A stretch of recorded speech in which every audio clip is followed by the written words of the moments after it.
Next up is a segment we call our best thing of the week. The happiest place on earth is about to become the gayest place on earth. We're not talking about Walt Disney World. No, no, no. Disneyland.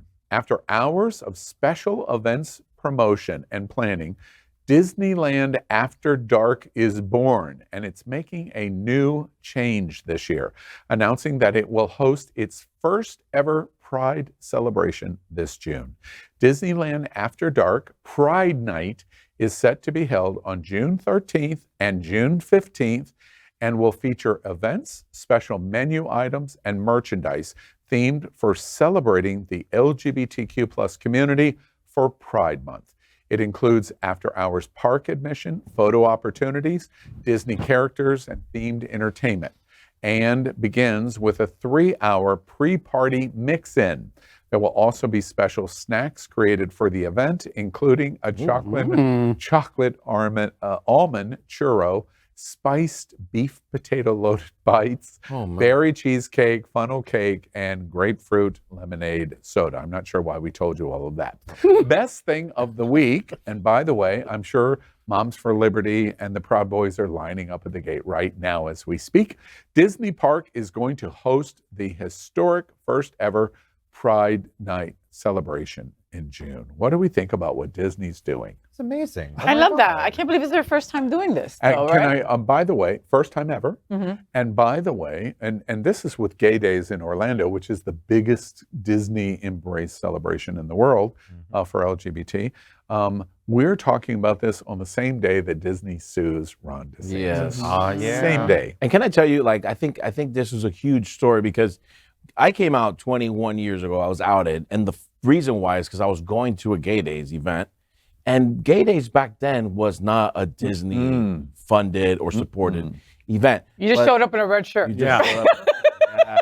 And you freaked a lot of people out. I'm in a red shirt and freaked a lot of people out. And everybody was Disney like, people standing at the gates. Here's a free ticket. Here's a free ticket. You don't want to, you showed up in red. Here, let us give you a different shirt for you if you feel uncomfortable. That's what your Gay Day is. Yeah, and they've changed their tune, and I think this is super special, because it's been a lot of years between then and now for them to finally come out and support it in this way. Yeah, but understand, I mean, Disneyland is this small, all right? It's like, the space of it. Be there, the fair. That's right? It's like the size of that. Like, we have Disney World here, and it's way bigger. And, they do so many Pride events there, especially in June and stuff like that. So I love that California is also getting their Pride night as well. Yeah. We need some good news. With everything going on, I like seeing everybody show up in Montana, everybody show up in Tallahassee with the Queens. An announcement like this, it's like, okay, the world is not total shit. There are still some people pushing in the right direction. The thing is, I don't think there is, man. I think we're confusing it with the majority of people. I think we're just seeing the disastrous, gross part of America, where I think there's a lot more love that we're leading on. 82% of the American population supports the LGBTQ community. But they won't vote for us. 78% support gay marriage. You're looking, to your point, it is a very extreme minority opinion. It's the same issue on abortion. It's the same issue on women's rights. It's the same issue on embracement of Latino and immigrants. It's the same. But that 20% or 22% roar like they're the majority. They are not. Well, and those 70% that love us and support us will not lift a finger to do anything for us. Unless we give them problematic. Money. If we give them money, they will. Yeah, that is the problematic. And one other thing about Disneyland doing this in Los Angeles, and I know Burbank and the Disney headquarters right now is just loving that Faye Watts said that they're the size of a postage stamp. Be there, the fair is big. It's a big fairground. But you know why it's important? Because there's Montana and there's Oregon.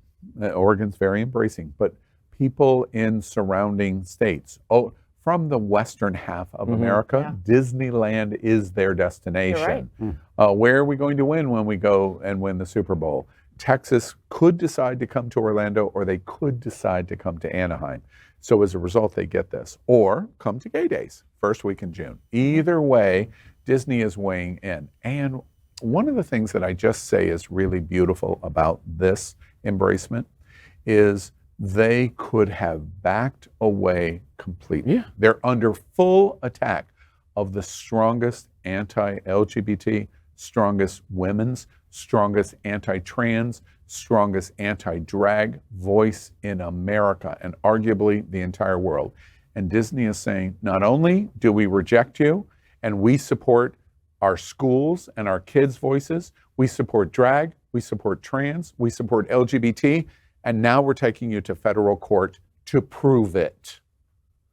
Disney is one of our greatest allies in the world. Yeah. And now they add this. Thank you, Disney. Best thing of the week. Yeah.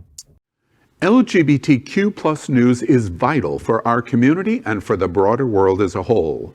We have enough enemies at Fox News. Tucker, Sean, and Laura are loud. We need passionate allies. Happening Out Television Network, Queer News Tonight, and It's Happening Out are literally out of the closet and into the headlines. Our community needs your support. Like this broadcast and subscribe now to ensure the growth of the entire LGBTQ plus community.